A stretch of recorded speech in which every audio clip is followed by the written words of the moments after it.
હવે યંગ એજના ઘસારાની જ્યારે વાત આવે ત્યારે નેક્સ્ટ સ્વાભાવિક પ્રશ્ન દરેક દર્દીનો એ જ હોય કે આ ઘસારાને થતો રોકવો કઈ રીતે. એટલે જેમ મેં તમને કારણો કીધા કે સૌથી પહેલી વસ્તુ તો ગમે ત્યારે પણ ઢીંચણમાં નાની મોટી ઈજા થાય તો તરત જ એના એક્સપર્ટ ડૉક્ટર જે અમારા જેવા ઓર્થોપેડિક સર્જન હોય એમની સલાહ લઈ લેવાની. કોઈ પણ ગંભીર પ્રકારની ઈજા થઈ હોય તો એમાં જે બને એટલી સારી સારવાર તમે ત્યારે ને ત્યારે કરાવી લો તો એ ઘસારાને આગળ વધતો રોકવામાં બહુ જ અગત્યનું પરિબળ હોય છે.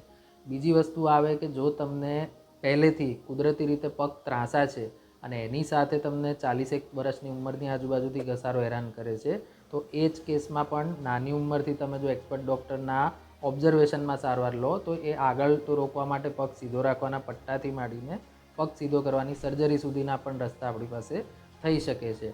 વધારામાં જો તમારું વજન વધારે હોય તો એ એક પરિબળ એવું છે કે જે તમે તમારા એન્ડથી પણ કંટ્રોલ કરીને આ વસ્તુને લિમિટમાં રાખી શકો. ત્રીજી વાત થઈ હતી આપણે સંધિવા ગાંઠિવા પ્રકારના વાની બીમારીની. જ્યારે પણ શરીરમાં આ પ્રકારની બીમારી હોય ત્યારે એનું એક ચોક્કસ નિદાન લોહીના રિપોર્ટથી કરી અને એ બીમારી સામે લડવાની દવાઓ લેવાથી પણ ઘસારાને રોકી શકાય છે. આ 3 રસ્તાથી આપણે જવાનીના ઘસારા અથવા નાની ઉંમરના ઘસારાને રોકી શકીએ છીએ.